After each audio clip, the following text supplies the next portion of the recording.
your formal summon that also a denuncia of Champion and a Dionu and Sianumu. A brother say, and you know, Sia Kaseɛ Bob one from Menutin and Nata, the Apadu for Kungra Cruce, the young man was sent for some Crujeno, Yadimun Chemuna, Yate Ebramo, a war, a honomo, www.oriatv.com, sa and so, and Adwani HMU, our Facebook or Owia TV, TikTok, Owia TV official, and a YouTube, so a Owia TV. Honina and semi a Chagua agent, Tribal Patabri, support Soche, the source won't follow Yenia. Now, Abomode, now I follow, no subscribe, no I say, now what we're doing, so Eddie at what ya may breast Semono, Yajibrena Yakin kind Eddie amount 10 times wa. And smile de basomo and then you bring the Edimu Akutini and Mono Ebi and say Ghana Mampenny John Dramani Mama Abomode Amenipa Benua. What did the bravo fro Eddie Amomo Masa Fremosai?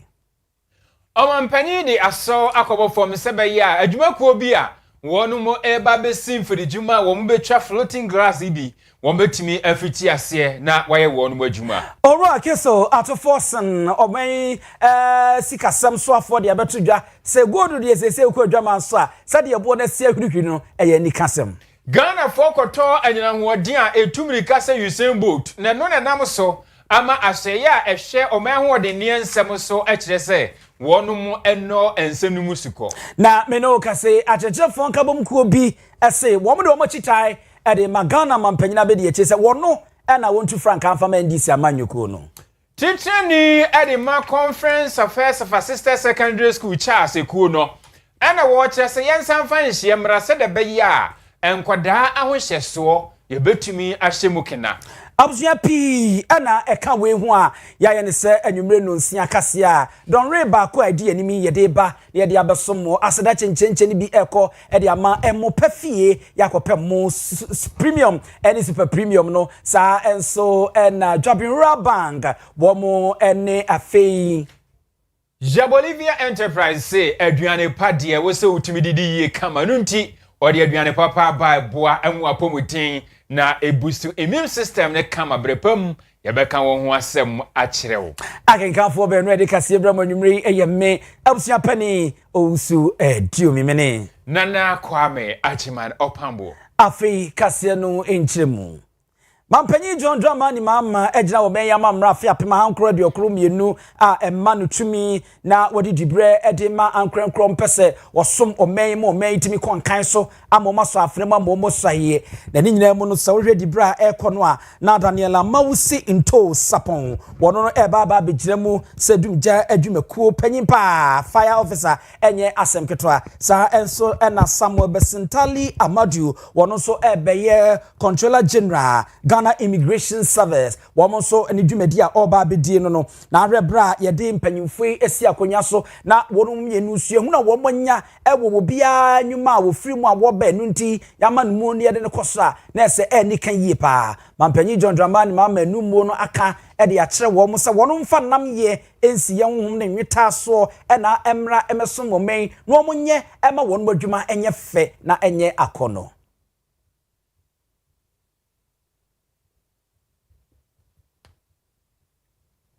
Essential infrastructure severely damaged. Families have lost their livelihoods, and in some heartbreaking instances, lives have been tragically cut short.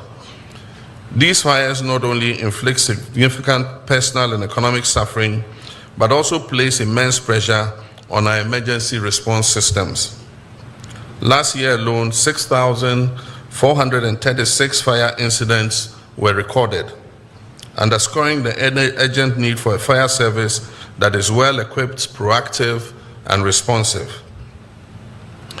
And therefore, the Acting Chief Fire Officer, Daniela Mawusi Sapong, as Chief Fire Officer, your leadership must focus on prevention through public education, emergency response readiness, and strict enforcement of fire safety regulations. Fire audits must be effective and safety laws enforced without compromise. You have my full assurance that this administration will provide every necessary resource to ensure that the Ghana Fire Service is well equipped to protect lives and property.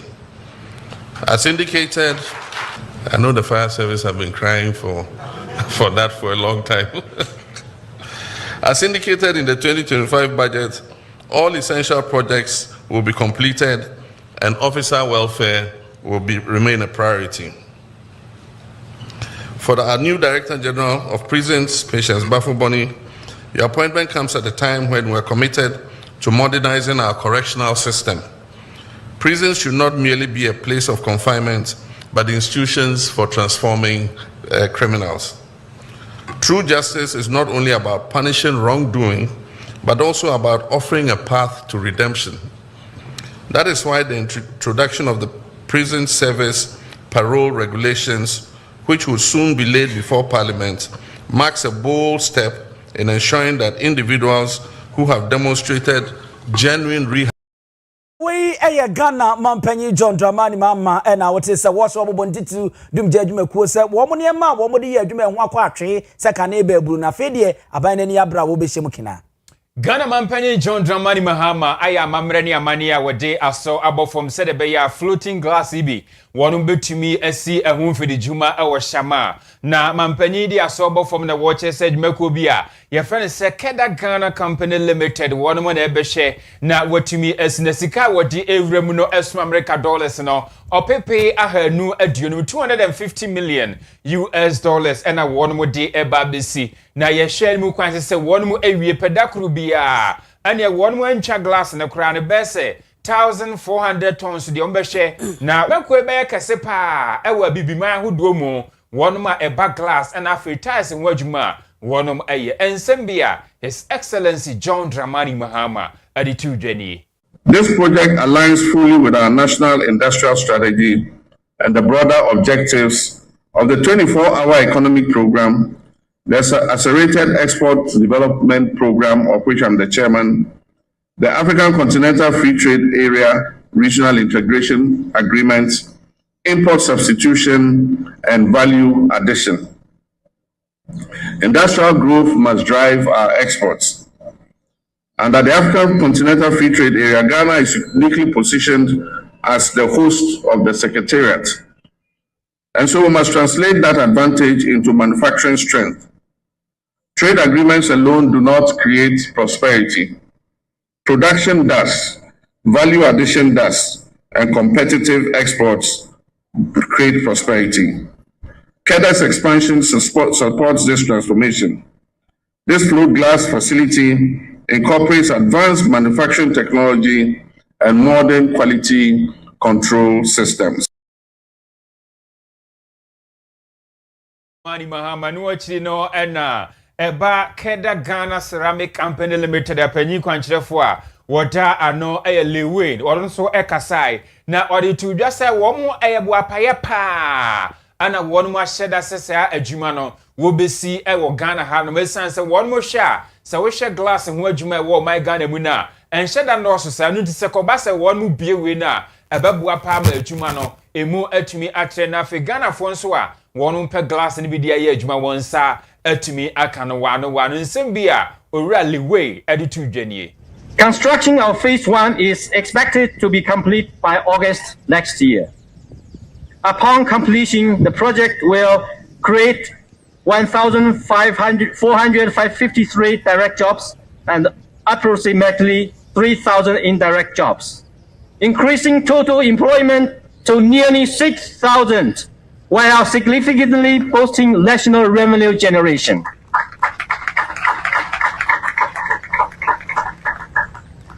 We remain confident that with the continued government partnership and stakeholder support, these projects will deliver their full economic and social impact. As I conclude, I reaffirm Ghana's unwavering commitment to contributing meaningfully to Ghana's socio-economic transformation. Abusia, we are managing director wada Keda Ghana Ceramic Company Limited ano orally way and the sans me to Jane Crackamo. Oko atoye mantemu aswafo a wohwe so eye Owura Joseph Nelson ono so kasa wo kire sense wo hwe eniema nkasa ye de eye glass ne ho adwuma de ye nye ho hwe ne yebetimi anya bi wo Ghana no babua ama edenyuma nso abayi papa ne nsem bi ne. Our aspiration has always been clear: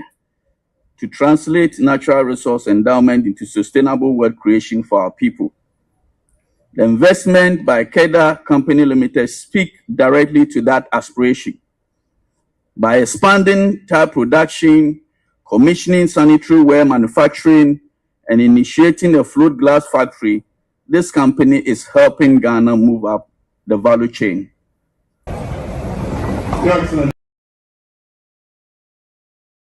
Ran Nelson, Joseph, one and as a walker at a man temua or yes, wafo.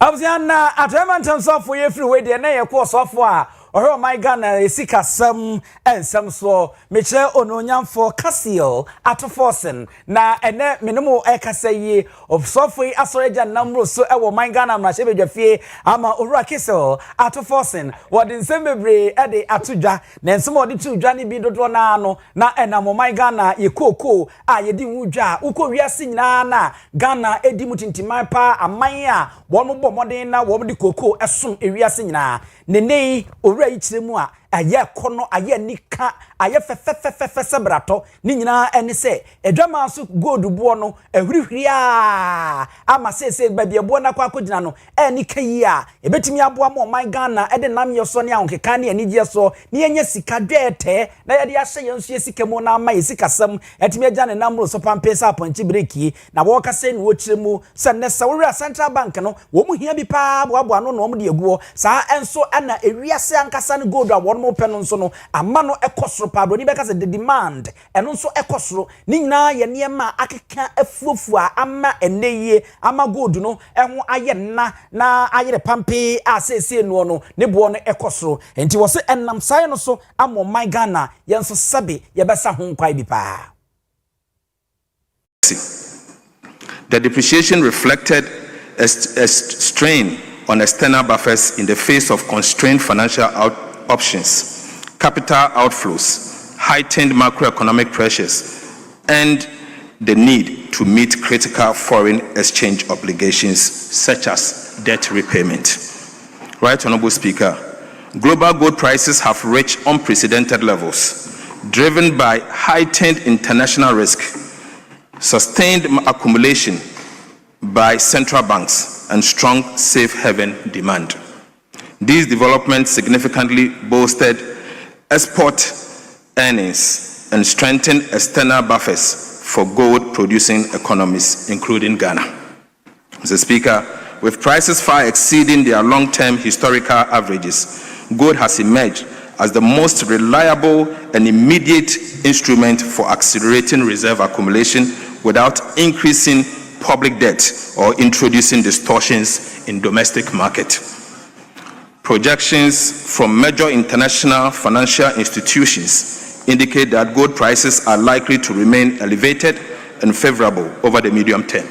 underscoring the resilience and persistence of the current price cycle. Right, Honorable Speaker,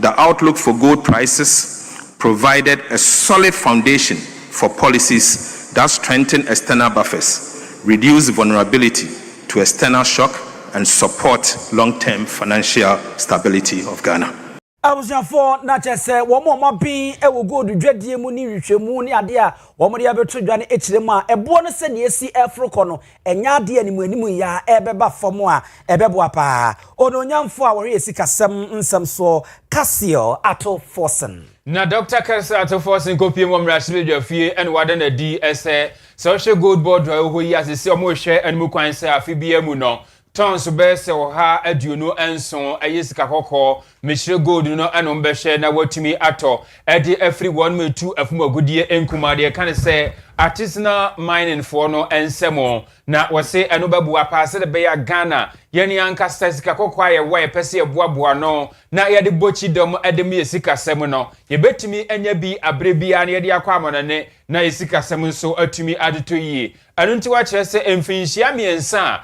eda abanye animu die ene afi bia no gold board anto awonmu a etu afumagudie nkuma de ye artist na afi small scale miners ne nsem ne de tons bese o ha aduonu nso de beto ede afri wonmu ensem wose we ye nhie bia wonmu ye ede aboa ama my Ghana sika sem atumi agina pintin ne nsem no ebi eni 2.45 tons weekly through official channels to generate adequate foreign exchange for the country. Over the next 3 years, the Ghana Gold Board aimed to mop up about 127 tons of ASM gold per annum. Mr. Speaker, to achieve this objective in an efficient manner, the following policy measures will be implemented in the artisanal small-scale mining sector. The first, Ghana Gold Board shall arrange enough funds to acquire about 3 to 4 weeks of gold and ensure continuous market participation. Mr. Speaker, the Ghana Gold Board will assume full responsibility for the signing of off-take arrangements and the sale of all ASM gold it procures effective from March 2026. This will ensure effective end-to-end trading with off-takers and mitigate trading losses whilst pursuing trading gains for the country. Right, Honorable Speaker, the Ghana Gold Board shall deploy effective gold-backed derivative trading programs and hedging strategies to mitigate market risk. After forcing all this answer to Jam Rashid Jafia, the other car will be a gold board no one Cassava fat to also a free match, but so many besim air corner, Senka can in Timjinafu be a honoma wonum and a koto a former good dear no eddy free one more, a tuning kuman and 7 santim Jinafu Ninano, one more ebe free honum nafi, a banese and a gold board no one Cassafa Sejumano, at the afternoon was a face a bar entity, and in church, how do I fair Jedi Honon Soa. Was so about to almost say gold board. No idea church or man for them what me and Yamuntia say ye na aboa am wanisu adihuno to me abemu. Ononyan for Dr. Kaseɛ ato forcing amananso wa what was no chemu se enesade empanyimfo ka no se akrante nkwan eda na ne bofuru eka ho enti no mpese omfa bronya so no rekra Kaseɛ ni nyina ene se wo mo de nhyehyɛ mienu bi ade agu kwa mu aganafo befa so na ye de apekwan na gold no yatimi anya musimiche na niema atimi akonkan de di ka no ochiremu a ekwan o man Ghana fa so na ye boaboa gold na no bi na ye digu ono mo se daache ahogyere bi ba yesu be yibie ne ye de abobra eno na brofo kasa chenchenche a da so Ghana Accelerated National Reserve Accumulation Policy eno no wo se wono behwe se anya hwe no na wotwe bia no 2.45 tons no wo mo ensa betimi aka no wo mato e de afri wo mo agold no wo mo yem adwuma nanso enhye da enye Kaseɛ pa no artisanal small scale mining for no wo mo eho no mo na afeye na abobo modern a wo mo hwe se anya hwe na afi bia no American dollar aburobunu no opepem aduo no wo mo nsa ebetumi aka afei wo ba biem no na de toso emienu no enso wo hwe se ekwan a aye gold board nso befa so na wo mo nso betimi enya bie na wo mo nso atimi atoto bia na wo mo de agugu won mo na eno na Kaseɛ atoforsen edi tudwa wo chirem se wei no enya American dollar abunabunu no ena wo mo de ba beto saa gold ya wo mo kan yi na emom ye ne aye sika sidi no ena ye de ba beto na afeye ye de ahwe ne aboaba ama enema etimi akonkan na daachi bia no yetimi enya ho emfasopa ni nyina no wo mo hwe se ne be ya mpanyimfo de wonum ne krudine ebehwemmo no mo edi asem se ne be ye bibia beko tote. The preemption right under Section 3D of the Ghana Gold Board Act to purchase a minimum of 20% of large-scale gold output, which translates to a minimum of 0.57 tons of gold per week. The gold acquired from the large-scale mining sector shall strictly be in the form of doré and processed in Ghana to promote local value addition. The transaction shall be in cedis only at the prevailing interbank exchange rate and at a discount to be determined by the parties. The applicable discount rate shall be determined based on volume between the government of Ghana and the large-scale mining companies. Right, Honorable Speaker, the gold purchased in doré under this new acquisition arrangement shall be refined by local gold refineries, shipped to LBMA refineries for melting, bar casting, and stamping, and added to the country's fiscal gold reserves. Mr. Speaker, this gold shall only be sold by the central bank subject to prior approval of Cabinet and Parliament. Mr. Speaker, these measures will ensure strict enforcement of commitment by large-scale mining firms, local value retention, transparency, good governance, and acquisition cost reduction. Ombete abedwakuo bi efrense interagency committee eno no ononyamfo hwe yesikasem si won obedwum tani obehwe no mahwese ne be ya bibia ebekotote ede amae Dr. Kaseɛ ato forcing finance minister ene yeteninken yemfri on yenko nsem foforo moma isuafo awono yehwe ahoɔdenneɛ ensem so ayura John Abdullah Jinapo no de ato edwase wahye sɛ won munye nhwemu emfa ho nansemu Ghana de hye bia won mokoto ahoɔdenneɛ ede efri sigifo enchen won mo ebosudwetire pa esan so mo kyerɛ sɛ akoyɛ sɛ obi ton nkura duro wɔse odi ya na owuye kyerɛ sɛ wode power ne kohyem na wodan wo abani wobɛte sɛ ebo penpen adani a power na wokoto de bae na asa ebi wo nso kora wonhye da mfa nya ahwie o wonkoto hwe mfa meka wo niam a wodidi dwuma no nanansamu yesi mita bi aba na no echen yusembo otu sɛ wonya koto power de gusu pɛ wodi ko nyina na ECG fo ne ye usi ya ti wodi shemu a obete pen na ne nyina asanti omanfo esu yie papapa eno enenam so ama opanyina wono ena ekasa ede masoafo a wohwe ahwodene ensam so Richmond Roxen abo amane se no kwasem ni soafo no ahye se won munye mpensempensemu emfamfade nti a akwakoba nsesan se Ghana fo dodo na ena wonum esu ewa ahwodene no eho eno enam so ama Owia TV yeti Simon Tensu ni kumase adehye edi nkita ho ne yebisa won se anyina ahwode nansen ukoto a etisei wonum nsem binie mitana banderane de me won fa say one say wire no so nya dia wire no kan so one year wire ni ya and we mitana de around the pro and me de me first old one buying the and nay old one buying the at times you go a month we throw 300 it's me the uncle there 3 weeks but new one buy the 300 it's me from the definitely never can ask me the this can be either the account it's me new mitana around it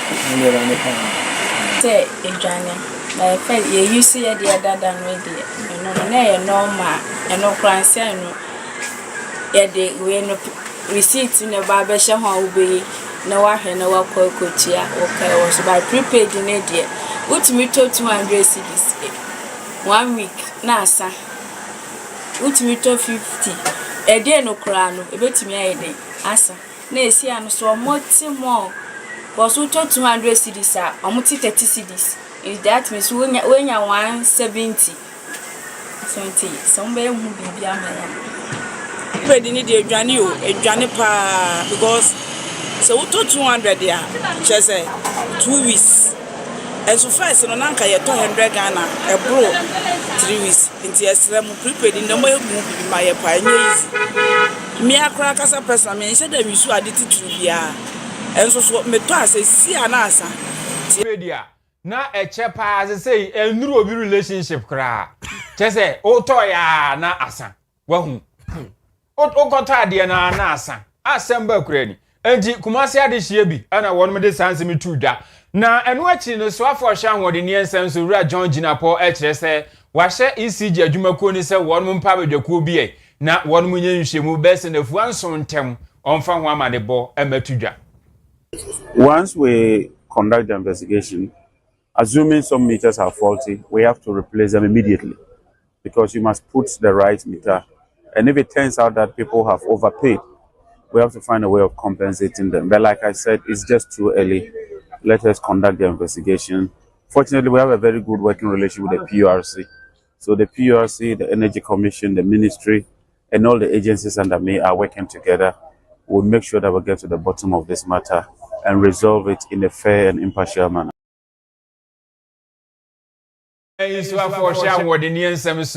John Abdullah Jinapo. Abjafo bedru fie bia mu nemu akono nemu ofe na yetwetwe monjimo nkamu na yeyi apotobibra na ye priority abna nso behwe na otweda nchemu na eno na eneyie enam sai no so ma chechefo bia bono ma bin no mu nim de pa no mu timu bobew ewo omema keke omo abom sekuo na wo nsama omo kanyina ne se ne amemu pa ekum oman Ghana na Ghana fo eje John Dramani ma so yoyoja wo mu ntimi nka abra wo mbeyi professor Nana Jane Opoku Ajiman obinfum okunyina won na woye Ghana mampanyini abedi ekira woye obaa waso obaa ye no priority abena suahunu a wowo ne nimdia wowo ewa amemmo ntitirimu eba adesua famu a bibia di adanse se wono gina brane wo se eba franka tubre ndi se amanyoko no a womo no womo kru franka no na womo ede ema no na osomboko no otu na wohim se adendike na eno ene ne yie won ma ye nsentrofo nhia mu di atodwa se womo de womo chita nyina ede ema no ekuyi eye elite teachers association sa na womu din etie na panyina abotua ano no yomo national president eye ononyamfo Samo Owusu Kankam ensem no mu no okiremu edikosi se na because na je na juma papa efiri no mofrem na mede ahini echehye no emra o starting ni school bre no ye hima ababu sam baso de hima no ko ye magana for ina no so na nanti ani afrem se e pese ma mi no ba na emma na omso enya sa qualities anim die ni bi wo omso na me hu kronkronso atimi atra wo mu amoma ba be hwe ma me no so aye ni ma bi kratimi achen sa ma me if say Yesu Kristo o say oko ebi be ba ye nsankyere na che Yesu wa nyeka wa nya rupi yendi pa ye ba yi ayeka ayedi ndc omo hwe ma me say ya santoa ene obi ne kan say ya santoa Jana just a platform for elite teachers association one more president ononyamfo Samuel Owusu Kankam na moteni nka se wo kwa de ewura bible mu a wo ka se Yesu ba Nyankopon Nyankopon ba Yesu no wo kan se wo kọ na wo mo mbeba no ebi be ya nwade a che ne de ampa ebi ma be ye wiem shen ene ne ke ka ho a che se maami wo mo hwe no mo to mo ni e de che na e be boa pa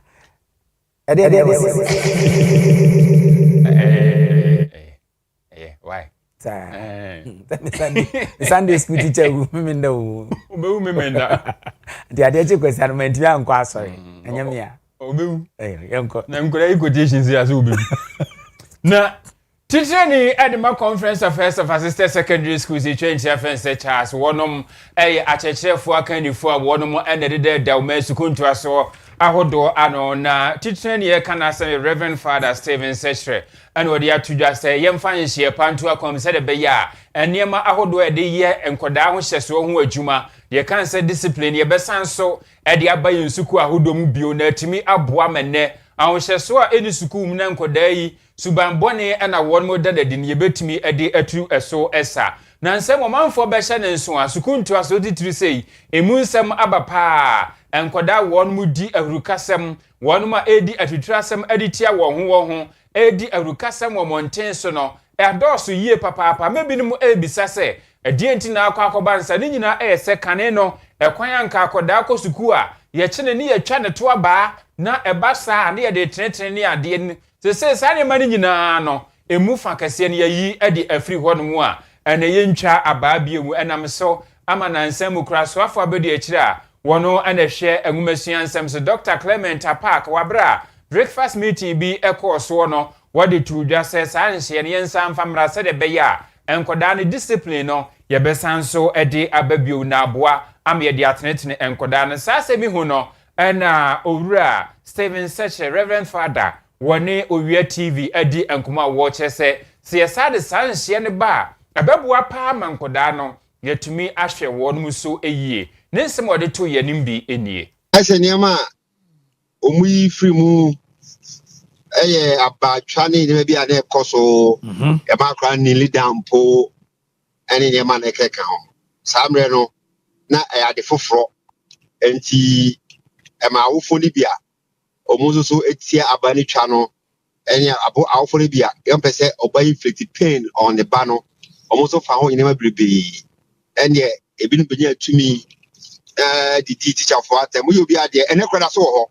obetimi fa fo no afo no wadi watem just like that no ko enti my teacher for us be at 9 but me ka se abra sa de no no sa emra ne be ba no na eni ho ne ho ne kwa be teacher for no koda na ene social media na adults nti ma hu de ma o te ne ma ntem stand me ni na after that ho na dey tell say school code of conduct no for students no very sharp about 3 days ago me my joy online let me tie say our phone ka say o mo the teacher for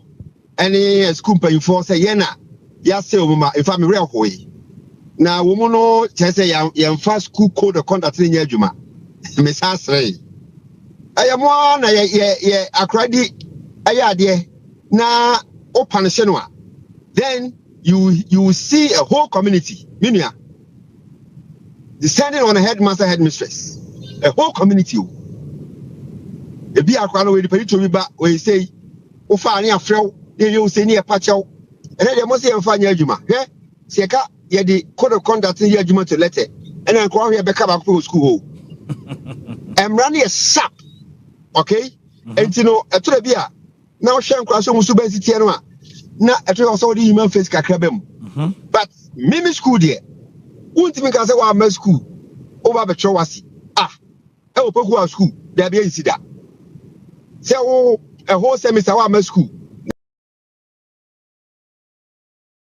Father Stephen Sechere wono na president ya wada conference of heads of assisted senior high school ekuo no anon wode sanse metu dwa na awofo de besre ya montansrasra moma no ewo school obi wo ho a ne bako school a wonsi ho ada wo school na ba panu abisa ase wawie da bi onwie why afi no be shase kosra ne ba weekend no awofuo na ade akoma no ne nani aka school ho no akọ bisa ase ebi wo kra ba ko no oni ho omo mpeton so no mo twito de akoma wo mo dikusia de atoso se de ko abosomfie no yentra so na yemfa emamo Ghana posifo ensa aso nubone esen ya eso nubone a wonu mususu se ebo no esombo opepem ba ko echipo enan 1.4 million Ghana cedis na wonu mu kiremu a empembe sa hanso wo ha ediosom yensa eye enuru a yache ne mako na egugugu eye entoamu a ehyenye wonu mo echiye na eneji asekan circuit court ahye amomo bi mu na yenko ahoma so na yane musini erabna esi wono ewo ho na afensem nchemu nyina no onfa aman era mpacha wote minka ye mo adwemo akwa ba o mejo so papa so ho ye de obode dun kwache ene wadama boyemu aye endra area bremu na ye enkwanta divisional anasa enkwanta post for nyan nte se aye ehyenbia ofi ordinary ofin kan ordinary chim aye north pasa important ho na no ana musu ye standby ehwe se de be kono betwem e wan kwanta bra ordinary okopiem e wobonache pepepe na mpanyefo ejina no na mujina no nso no anse adriver fo nso so kuru omo ye ni se omo de nyoma na gu mfimfini eye de ye kan se obon samta wa ibi agu sak ahodo bebre mu na egu mfimfini na no ana mo de eye nsuo eye bottle water ibi brand bi a person medbe edimetudwa edi agugugugu enimu a so obehun se so bi ka na obehun se nsuo no moton na omamoma akoba so edo munya eye MCF jasika no sasa ka no omo suspect ka no ti mpanyimfo enhwe ampa so apostle for do say yoyo ana omo tumi chi ka no ewo bonache won kwanta mensim ha sei na mo chi ka na omo ehwe ka ni mu no na driver na mpese omo apostle for no be hwem nenso so apostle for the omo ye omo adwuma ye papa na omo tumi ekohwe mo hwe mu na boso ne de bills na ahodo bebre ne wom na omo sane over 7,700 narcotic drugs be allegedly na as ewo mbotom omo rap ni nyina wom anything penny for the na ebepim ewo nkwanta divisional headquarters a omo guso asan mu enhwehwemu na se de omonsa aso ni nyina mu akwakodi aposifo nsanya za omonsa aso ni nyina mu omo wo aposifo akache omo ye asan mu nhwehwemu okay asenkafo na wo mu twisen no nso Baba say womo ana womo drivers no nso womo ho nso asem say drivers no omo nyina aposifo nsa kan womo oh okay era ene eda se koso na fo ni ku jerisi anu mienu santem mfadi akire de befra to bia wada ama na watoye na wode amayen okay After ya name sini erabna esi wono ena yene ne kobo nkomo a ni boni eye bonsam tawo wiye wabombodin na wachechirimu ene ho nsem de akosi de ama yemfa na ase bi emfama emopa fie ho ne yekwa akowure ne de ade a yekwa akopam na yato na weekendi ye de akodi na niema atimi akọ kama ede ama emsrawo ene eye yabwada wachini fie hwe ene wankoto mofun bi amfa anko fie ewo ho premium ene super premium rice no eye adwuma tenten wo mo asabe wo mo tie ye na wo mo tie na so pam koto bi de wo mo nsese nya mofun ene yeton ede ema wo mo de jambi soya bean oil no de aba mrs ade bia enim bomboten udi enyina gina obo ne ade a ye wo yummy tomato paste eno so de beka ho na wo de ayesti wo so wo ye nkatenkwan so wo ye nkwan bia no wate yummy tomato paste bi na ade atumu no ma nkwan ne taste na ye ema ne matimi ekonkan ewo ho no mo amono ano amoton ne ade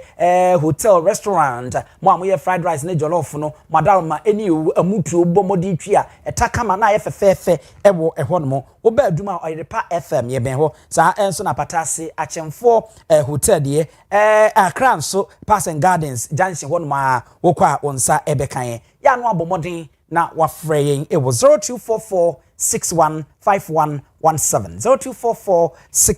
615117 na ne mpanyimfo atimi edi enkomo ewo Dwabin Rural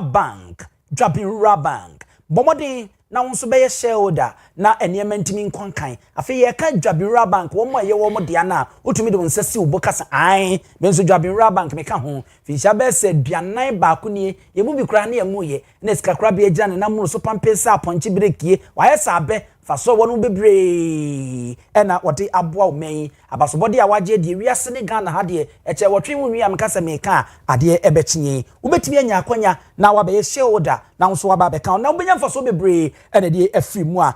bi num te se abasobode scholarship a de ma ema enkrofo ediko school ni ade no ni nyina ebi ewo honom na etimi aboa ma nema etimi akonkan sounds na fixed deposit no bosumi miensa bosumi nsia ene afe na wona wosene ene emfaso ne ninsi hu na esimu no se befu na wode eko amanema etimi akonkan ene ewiase na ben ye nyina nya afe na wose otutu nan na woko Dwabin Rural Bank sa na wetimi akoye shareholder tie but online na me di tudwa no hyase bogu fun so na follow na instructions no why shareholder wi anisa enti wo bedale *389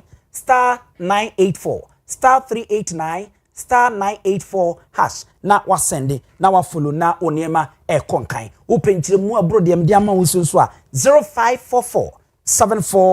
74586 ana 0242387498 Ja Bolivia Enterprise and Cancho so ni se kwan afaso didi no aya na no so eka wapomuden ho yie papa enunti ebiri se mo jabro so afa igbo nse asichi yarge no mne ade na de ho ne ho agejim obi won so abonse ni mu edududu obi so ho a na ne so ate enunti ose or the future life smart food aba ede amount aduane pa wodia eboa esiese ho nkwamwa na boost immune system ne kama ti abrebia no na o apomudin na aboa mu watumi agina wonan so na future life smart food e kan wasem no fiber ewom protein ewom vitamins na fe minerals ne ade ewom kama anu tididi yie eye smart food a wode aba future life eno no we ya Bolivia Enterprise ene de aba wonjume no aduane wo ho we no ne yenye den eno ane sa woji aduane na wode agu nsum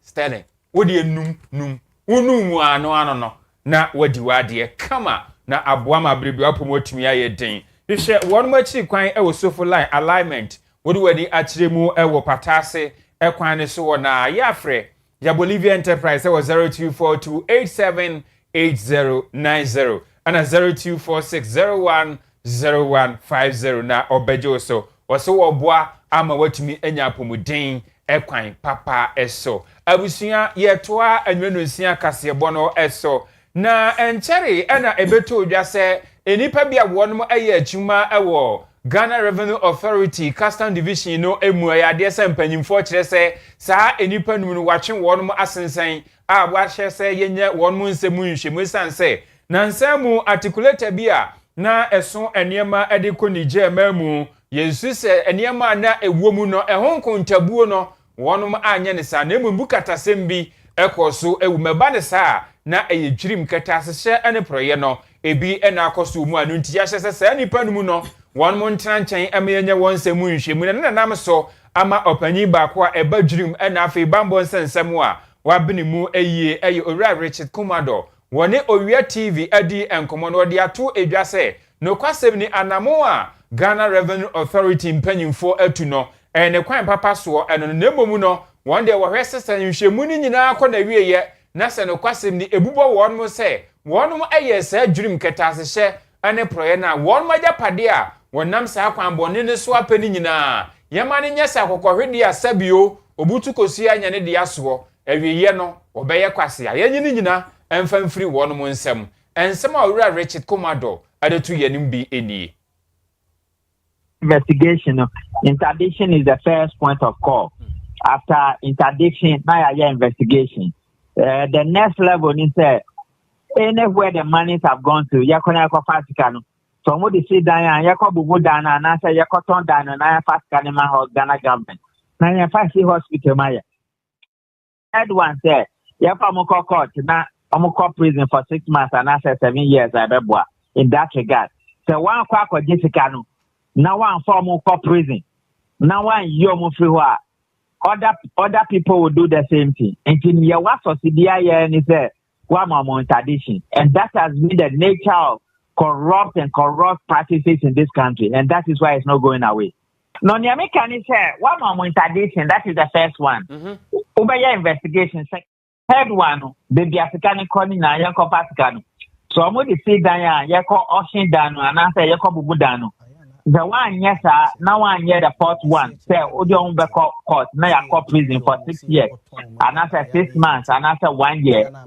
And this has been a weakness in our crime prevention and corruption practices in this country. The first thing, is a one interdiction. And that has always been, it is not deterrent enough. And to be the African coin, I have a so one for Faticana and back. The one for one court. No more prison and as a community services, it doesn't serve anybody's interest. Media phone and say interdiction with what is happening. So far, government the investigations biama yoko. Man, she said journalists biya bisa question because they biya breaking news no. Until we are the next day now in 2 days time, the state of the nation. Tinini opanyi ba kwa waben wo dwirim keta hye ne proyense mu ababambo nsensem so a wabene mu yie papa owura Richard Kumado abjafo Musa Dankwa ne Global Info Analytics edi hwehwemu bi di aba edi afa koko bu a aben ateso a wosusu se ewiase adwama so nti na amana ko baasa no waye hwehwemu abisa Ghana fo binom se ebuyi se na wo musi esomu ewo no mo na eno na wo kiremu a wahani nyichemu no aduanan enan ye Ghana fo eto aba wono mu kiremu a ebo no eye pa sade omode ama ne de eye kana sichie bi anim na wahani nyichemu no aduasa ba ko nso dabi we de konko achi konko pa otumfo otum wo ka de fa matini bi eno no ni nyina mu no wo mo nipa be se wahani nyichemu aduonu ensia wono mo nso de wono mu ejina mfimfin a wono a wo hu se wo ko de enye na wono nso a wo hu se wo ko de eye afi wo ba ye no wotisi nananom koko akuafo ankasa mu se wo mo mu dua koko na ankasa no nso no omisa wo mo eno nso hwehwemu ode abeto dwa kiremu a wahani nyichemu no aduonum ensia ejidi se eya ne sa ebo ne ye pa na wahani nyichemu no edu baako ene wo mo de wono bo nso o ma pa la pa wo mo kokwa so mo so tuduro a chese nya asem keto akra no nso ehu nsama beto dwa emu wahani nyichemu no aduasa emiensa de wo mo gina mfimfin ohun se wo kwa ha no ohun se wo kwa ha no afi wo ba mantem awodo a na awe mantem bibi ti se fa mantem afo asante na afi bono Greater Accra mentifedo mantem afeye atoye etifi mantem a wo mo se de esi apala na wo mo fuafuo no a chese wo mo de wo mo se bo no nya de wo mo dwoso kra na wo mo munyi akese wo mo pa no atoye etifi mantem ani chemu no aduosia mienu a wo mo nya mampanyini kra wo no mbebo no wakeka ye nhwemu no bebre na ni nyina mu no asante mantem akoko akuafo enso ayensantwofo nhyiamu so wo mo de wo mo nsam osoma wo mo na hyebedwafo se mo mfa nko na mo nko kan kira ban se aboro so a wakira wo mo pebo no 6250 won fama wo mo nye saade a obetene de Yagi. Now say you buy ya. What other people say? You are told you down Piaka. They say I'm one of you. If you say they are being extra and now you did not demo. And you are here. And pressure, pressure, couldn't be running for Pralina. Hey, Mama, who by sound the queen? I'm on the Sayaniku and you have put Jilia. For one, I say, free, I'm a friend, you have one say, the Padia, what can I saw Hotel Coco. Now we are for young or one tea. What do you take a gun and come? Yapan, so, yes, Rano. Ono dia yene ni reka na na do tika na ode ma ya no oso ya dia ta ma ya ti a wate so na dia yen pere tra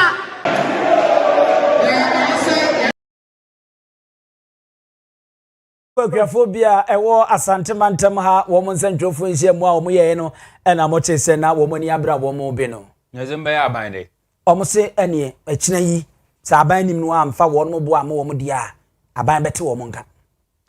akanifu a wo no mo eta wo mo a ekra anenchimo no meche nto sedi free amana ne babeton ano na wo mo echese de Ghana dishie bi a atorenchem eto yen akiri wo no mo koye no wo mo atumi akofa ntosi ni bi ede aba wo de ebeton ama Ghana fo na yebehye ne nso a enchere na Ghana fo bi mu a won mutu kwan eko Burkina Faso memu se wonom ekofa ntosi bi abeton kabrifo ibi ekotwa wonom ewo kwam enam so ama wosane atuo ani asekan edegu wonom so ema Ghana fo adehye bi eto nanam ewo nse edu nu achi no na amanwa akohia sempanyimfo de nhye pa beto akwam se de be ya obetumi abotimamufo no nkwa eho eban na wo chese sa nhye no atumi awie peyoma na bese na nsani wonom atumi akwa womo akofa ntosi ni bi ede abanowura Eric Osetufo wono enaba oman Ghana mu a wonom a ekra ntosi ede eba ene adrobafo wono nkabumuko no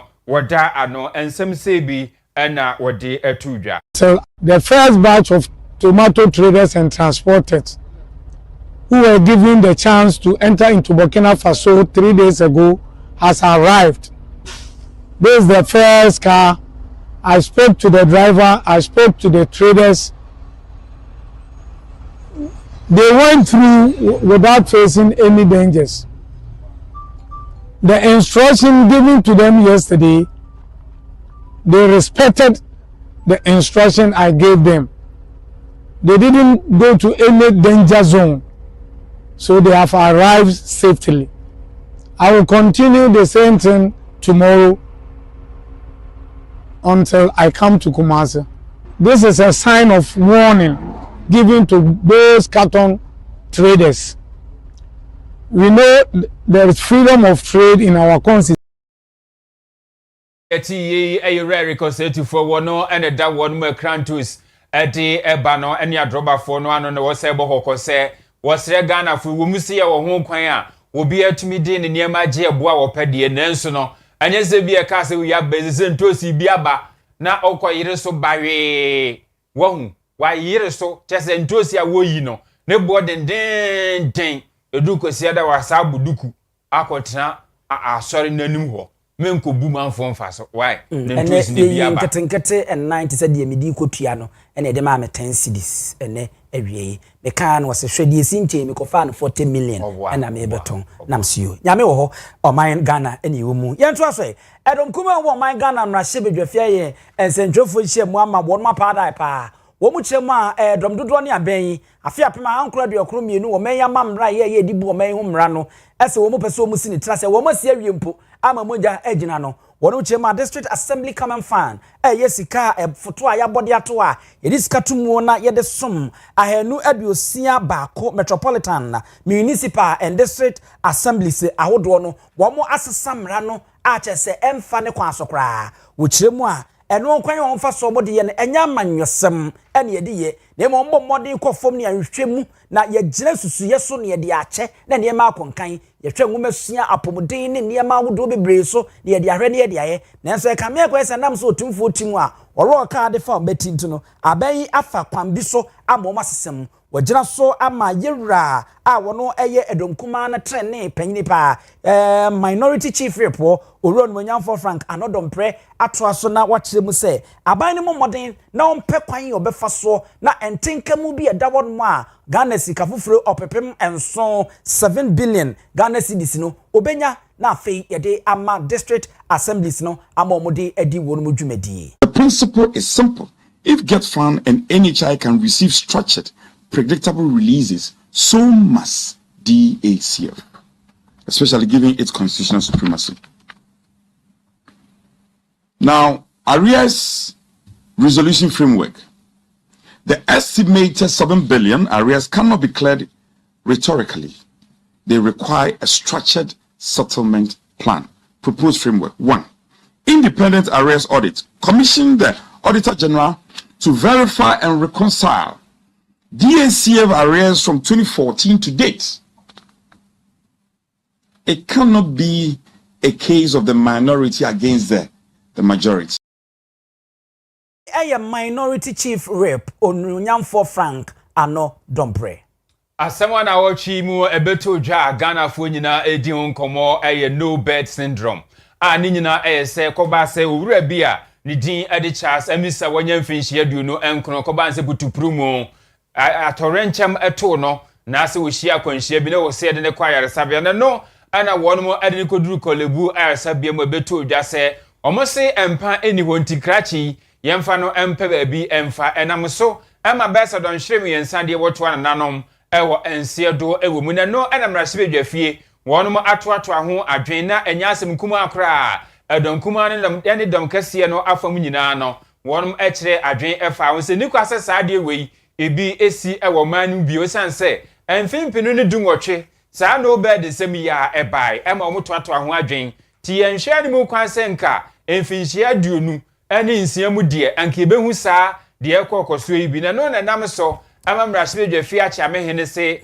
wo munye nhwehemu mfamfa ho na yehu de nti a eba ne saa na no ene nam so ama mrahye bedwani a wogina ma adehye a ewo atwememu bi agya atifin pesua so okọ mrahye bedwafie abedwaku a won wo hwe apomuden so nso ka ho ebi owura Frank Yeboa echese no kwasem ni anamon a omayi mrahye bedwafie acha mehene se won mu ntu no ne kwan pasoa.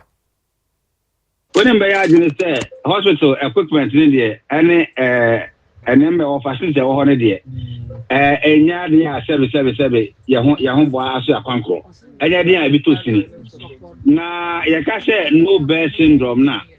Doctor for any I heard for me at say, and yes, service physical bed, and empire that's soon be sometimes. If you had a pen, we both and yes, and panka anymore, it's in the kind of town. Name woman. Ebi a odoko hospital now I say o condition omuno so ojo to na se wontimi ho aka de nhwe wo beka say ye fa ko ba efoforo eno nche say ebi a 77 kempa abeda so na bi ni ho na emom no ojewa na se emwa obema aka say fa nko higher hospital preko because ebi a na obi oxygen ojo to empa odo to ban so onya oxygen o de be si so. Therefore, always see the time. Tadia, ever go at the same preco. Near show, and the answer, Yana, Tem, Bianacate, no bed, and pass, 77. Physical bed, anyhow. Name moon, if I do a one candiano and a Indian fan show. It's in the kind of time. And the tennis say, Udu because it so. Let's say, you can say, you know, say, I'm pan anyhow, say, oxygen anyhow. Yeah, but say, I'm be a jam of Bessiasum Rassib, Januka, Jokua, Womushap, within some Rassib Jafia. Oka ho ebi ewura Frank Yeboa ana yetini ni abusua yebegina eno so sade yekonfo ogorogorogoro na twene agikrenkepe na wapon no aha ane enso yekrenke ni yede akom ni nyina esi enase enkoma newsroom abuafo enyina akosua somua sanso na kuku ajando oko MC Arobapa ya Grace honom wono na kyerkyere brofo ankakra ewo fie hanom saa enso enana yaw enso ehwobi Simon ebochidom saa enso enani ehwo Mr President nom won munyina eneka ho ema yede kase boyi ebaye samufo Nana Kwame Achiman Opambo ena abusia pani owusu adiomi yes also ama agudifo ma no abɛtena se Brighto na wɔn de agudie mu nsɛm no de aba Galatasaray ene Juventus sɛ na wɔtwe atwa mu kosi ye no Juventus betimi atɛn ne na Madrid ene Benfica Accra Suffolk ensensɛm ekoso kotoko new coach ne sɛ na akwakosie ne nyina ekura Brighto enti mentwe ho gina na yenko na afi wɔmra no metena se na ɔmfa emamu